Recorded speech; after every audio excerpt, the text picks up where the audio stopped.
Good morning, I'm Craig DeGrelli. It's Friday, April 11th, 2025, and these are your Unbiased Updates.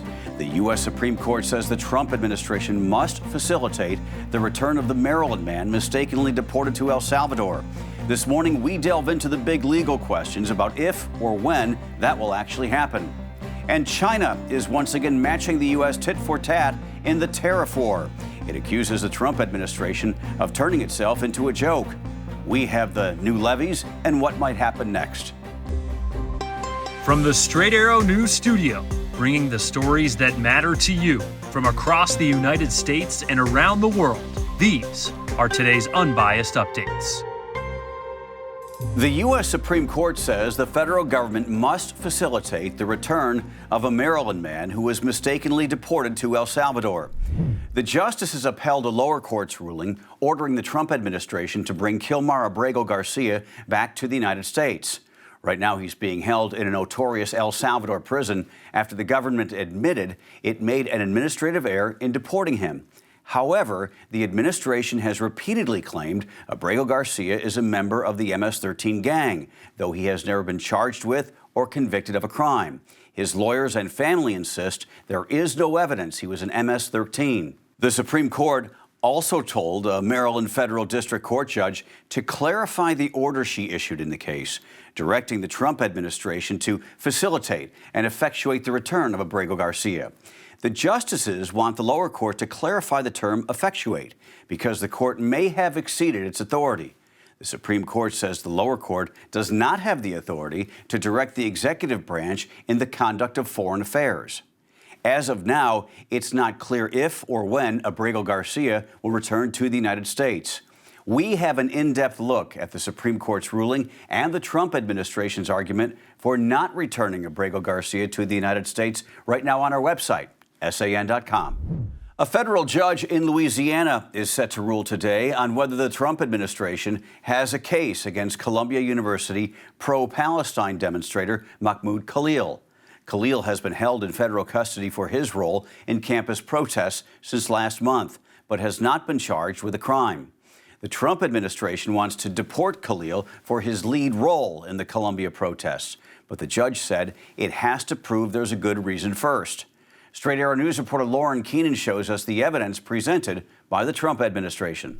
The federal government met a federal judge's request to provide evidence for deporting former Columbia University graduate student Mahmoud Khalil. In a letter submitted by Secretary of State Marco Rubio Wednesday, the Trump administration argues Khalil's public actions and continued presence in the United States would have potentially serious adverse foreign policy consequences for the country. The letter also states Khalil's activities undermine U.S. policy to combat anti-Semitism. Immigration authorities arrested Khalil, a green card holder married to a U.S. citizen, in early March, claiming he was a prominent figure in organizing Columbia University's pro-Palestinian protests on campus last year. The U.S. State Department revoked Khalil's green card, arguing he's a pro-Hamas sympathizer who poses a risk to national security. Last month, a federal judge blocked the Trump administration from deporting Khalil. On Tuesday, an immigration judge in Louisiana told the Trump administration to produce evidence to support Khalil's deportation within 24 hours. Secretary of State Marco Rubio submitted that letter into evidence by Wednesday afternoon. In his letter, Rubio made no mention or connection of Khalil being linked to the Hamas terror group. Rubio has said more than 300 student visas have been revoked for foreign students. If you come to this country as a student, we expect you to go to class and study and get a degree. If you come here to vandalize a library, take over a campus and do all kinds of crazy things, we're going to get rid of these people. And we're going to continue to do it. So when we identify lunatics like these, we take away their student visa. No one's entitled to a student visa. Critics of Khalil's arrest say the Trump administration is violating the U.S. Constitution, calling Khalil's detention and possible deportation an attack on First Amendment rights. Khalil's legal team criticized Rubio's letter, arguing it does not meet the standard of proving Khalil's actions compromise U.S. foreign policy interests. Instead, his attorney says the Trump administration wants to silence those who disagree with the Israeli or U.S. government, saying this case is a dangerous slope and Khalil will fight it till the end. Khalil's legal team addressed reporters during a Zoom meeting Thursday. What the Rubio letter talks about is They're trying to protect, they say, Jewish students in the United States, Jewish people in the United States from anti-Semitism. But what is the anti-Semitism? It is criticizing Israel and the United States for the slaughtering that is going on in Gaza and in Palestine. Khalil has denied allegations of anti-Semitism, instead accusing the Trump administration of targeting him as part of a broader strategy to suppress dissent. China is still digging in the tariff war with the Trump administration. This morning, the communist country matching its retaliatory tariffs on American imports to President Trump's 125% tariffs on Chinese goods. That new rate is set to take effect on Saturday. It comes as Chinese President Xi Jinping made his first public comments on the tariff war between the United States and China today, saying his country is not afraid of what he says is unjust suppression. China's tariff hike from 84% to 125% is the latest in a tit-for-tat battle between the world's two largest economies, and it looks like it could be one of the final moves in this trade war. The Chinese government indicating it will not hike tariffs even higher, saying in a statement it would be meaningless. The successive imposition of excessively high tariffs on China by the U.S. has become nothing more than a numbers game, with no real economic significance, a spokesperson for China's Commerce Ministry said in a statement. It went on to say it merely further exposes the U.S. practice of weaponizing tariffs as a tool of bullying and coercion, turning itself into a joke. President Trump has said the days of China ripping off the United States and other countries is no longer sustainable or acceptable. The nation's top health agency is looking to pinpoint the cause of autism. During President Trump's cabinet meeting yesterday, Health Secretary Robert F. Kennedy Jr. announced his department will soon know what causes autism, as diagnoses of the disorder in the United States have increased exponentially over the last few decades. Now, the autism rates have gone from our most recent numbers we think are going to be about 1 in 31, from 1 in 12, so they're going up again. From 1 in 10,000 when I was a kid. And we are going, at your direction, we are going to know by September. We've launched a massive testing and research effort that's going to involve hundreds of scientists from around the world. By September, we will know what has caused the autism epidemic, and we'll be able to eliminate those exposures. According to the CDC, about 1 in 36 children now has a diagnosis of autism spectrum disorder, compared to about 1 in 150 in 2000. Scientists do not know exactly what causes it, but they are researching numerous environmental, genetic, and biological possibilities, including an infection or contact with chemicals in the environment, problems with brain connections, and difficulties with metabolism. Kennedy has reportedly hired David Geyer, a prominent figure in the anti-vaccine movement who has spent years attempting to tie mercury in vaccines to autism, to lead the research. In Washington, by a vote of 220 to 208, the House of Representatives has passed the Safeguard American Voter Eligibility Act, or SAVE Act.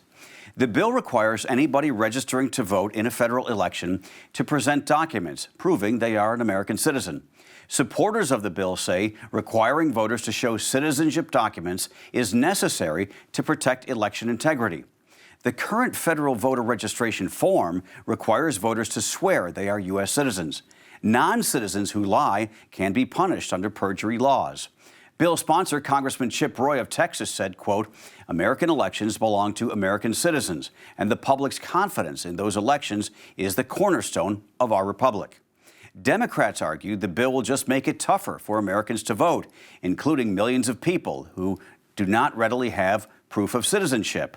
The requirement to show proof of citizenship would apply to new voters, as well as existing voters who update their registrations, such as after moving or a name change. The bill now goes to the Senate, where it will likely be met by a filibuster. This morning, the investigation continues into why a sightseeing helicopter broke apart in midair yesterday afternoon in New York. The chopper plunged into the Hudson River. A family of 5 from Spain, including a husband, wife, and 3 young children, as well as the pilot, all died. Witnesses say the rotors on the helicopter somehow broke off and the Bell 206 aircraft crashed upside down into the river as people in both New York and on the New Jersey side looked on in horror, many taking video on their cell phones. The chopper is owned and operated by New York Helicopter, a tour company in New York City. This morning, various reports indicate that the victims include Augustin Escobar, a top executive for the global technology company Siemens, and his family. They had just arrived in New York from Barcelona. NYPD dive crews have recovered all 6 victims. 4 of the people were dead at the scene. 2 others died at the hospital, according to the police commissioner. Finally this morning, it's day 2 of the 2025 Masters Tournament at Augusta, Georgia. Many eyes are on the world's #1 golfer, Scottie Scheffler. He has already won 2 Masters titles in his career, one of those just last year. And if he comes out on top this year, he will become only the 4th player to win back-to-back. But right now, Scheffler is not in the lead, as there were some great scores on day 1. Straight Arrow News sports reporter Chris Francis has the highlights. On a beautiful spring day at Augusta National, the 2025 quest for the green jacket began with a ceremonial tee shot. Jack Nicklaus, Tom Watson, and Gary Player took some nice swings, but what followed was an up-and-down afternoon for most of the field, except for one player. Justin Rose reigns supreme after the first round of the Masters, shooting a 65, including 8 birdies and 1 bogey, which came on the 18th hole. The 44-year-old Rose, who won the 2013 U.S. Open, has led the Masters after the first round 5 times in his 20 starts. How does he plan to string together 3 more great days? Really try to be clear out there, really try to make sure I didn't hit a shot until I was fully committed. You know, those are kind of the things we say often, and they're pretty boring to hear, shot for shot, all these types of things. But ultimately, there is no other way of doing it. It's just how good you are at doing that in the moment, right? So, and it all comes down to execution. I know my way around this golf course. I have a great strategy around here. As does the defending champion Scottie Scheffler, who's aiming to be the first back-to-back winner since Tiger Woods in 2002. Scheffler is just 3 shots back, along with Canadian Corey Connors and Swede Ludvig Åberg. Live golfer and 2-time major winner Bryson DeChambeau is right in the mix too.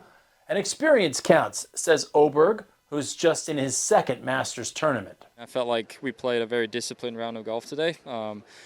You know, when you execute the shots, it makes it a whole lot easier, obviously, but felt like we managed sort of the shots where we were in between clubs in the right way and didn't try to force anything laid up on a couple of par 5s where I could have probably gone for it if I was aggressive, and proud of the way that I finished. Åberg birdied 4 of the final 7 holes and is also #1 in driving accuracy after the first round. Another great story, 65-year-old Fred Couples, the 92 Masters champion, shot a 1-under 71, which included a hole-out eagle on the 14th hole from just over 190 yards out.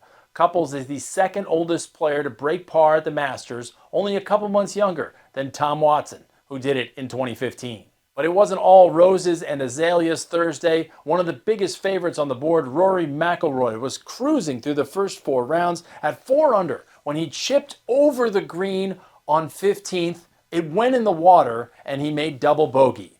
2 holes later, another double dropped him to even par. So instead of being 3 back, he is 7 off the pace. A few other big names that will need some scorching 2nd rounds to stick around for the weekend include former champs Jon Rahm and Jordan Spieth at +3, as well as Xander Schauffele and Justin Thomas.